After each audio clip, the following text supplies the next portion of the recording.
কিয়ামতের আগে আগে আরো কিছু মানুষকে আল্লাহ পাক কিন্তু শুকর এবং বানরে পরিণত করবেন। এই হাদিসটা কি জানেন? হাদিসটা শুনে রাখেন, এটা আখিরুল জামান বা কিয়ামতের আলামত সংক্রান্ত হাদিসগুলোর মধ্যে পাবেন। আল্লাহর রাসূল সাল্লাল্লাহু আলাইহি ওয়াসাল্লাম বলেছেন, কিয়ামতের আগে আগে আমার উম্মতের মধ্যে, ভালো করে শোনেন, কিয়ামতের আগে আগে আমার উম্মতের মধ্যে একদল মানুষ বের হবে যারা মদ পানকে হালাল মনে করবে। কাকে? মদ পান করাকে হালাল মনে করবে। যারা বাদ্যযন্ত্র, গায়িকা, নায়িকা এগুলো নিয়ে নর্তকী নাচাবে রাতের বেলা, এগুলোকে হালাল মনে করবে। যারা অশ্লীলতা, বেহায়াপনাকে জায়েজ করে নিবে। ঠিক আছে, এরকম কয়েকটা পাপের কথা বলে নবীজি বলছেন একদিন সকালবেলা আল্লাহ পাক তাদেরকে ঘৃণিত বানরে পরিণত করবে। এটা হবে সামনে, কখন কিভাবে হবে আল্লাহ ভালো জানে। এবার আমি কনসেপ্টে চলে আসি। এই যে পৃথিবীতে নেমে আসলাম, তাহলে আমরা কোত্থেকে আসছি ভাই? আমরা কি পৃথিবীর অধিবাসী ছিলাম?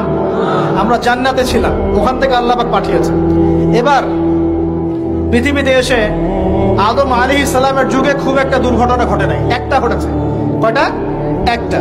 ভাই হাবিলের কুরবানি কবুল হয়, কাবিলের অন্তর্দাহ হয়, জ্বালা হয়।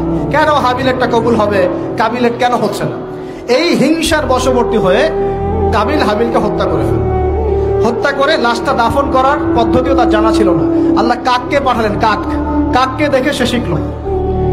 প্রথম দুর্ঘটনা হচ্ছে হাবিল কাবিলের দুর্ঘটনা। বলে রাখি, আজকেও নিজের ভাইয়ের বেশে বহু কাবিল মুসলিম সমাজের মধ্যে ঘুরে বেড়ায়। নিজের ভাইয়ের লেবাসে, পোশাকে, সুরতেই বহু কাবিল এখনো কিন্তু মুসলিম সমাজে ঘুরে বেড়ায়। তো আমরা কাবিলদেরকে কাবিলের পরিণতি সম্পর্কে সচেতন করতে চাই।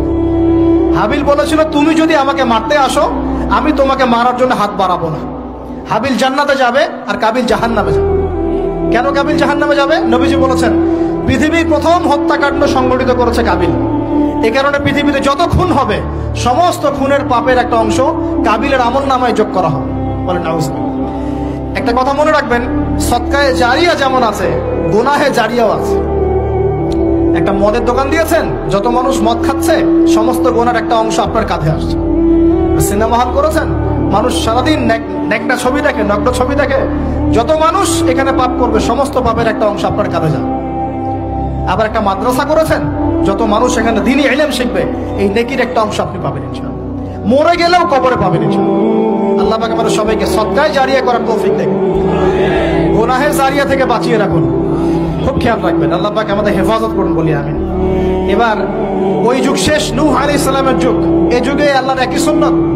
নূহ আলাইহিস সালাম 950 বছর দাওয়াত দিলেন, 40টা বা 80টা পরিবার ইসলাম কবুল করেছে, বাকিরা করেনি। যারা করে নাই আল্লাহ পাক তাদেরকে ডুবিয়ে মারলেন, যারা করেছে আল্লাহ পাক উদ্ধার করলেন।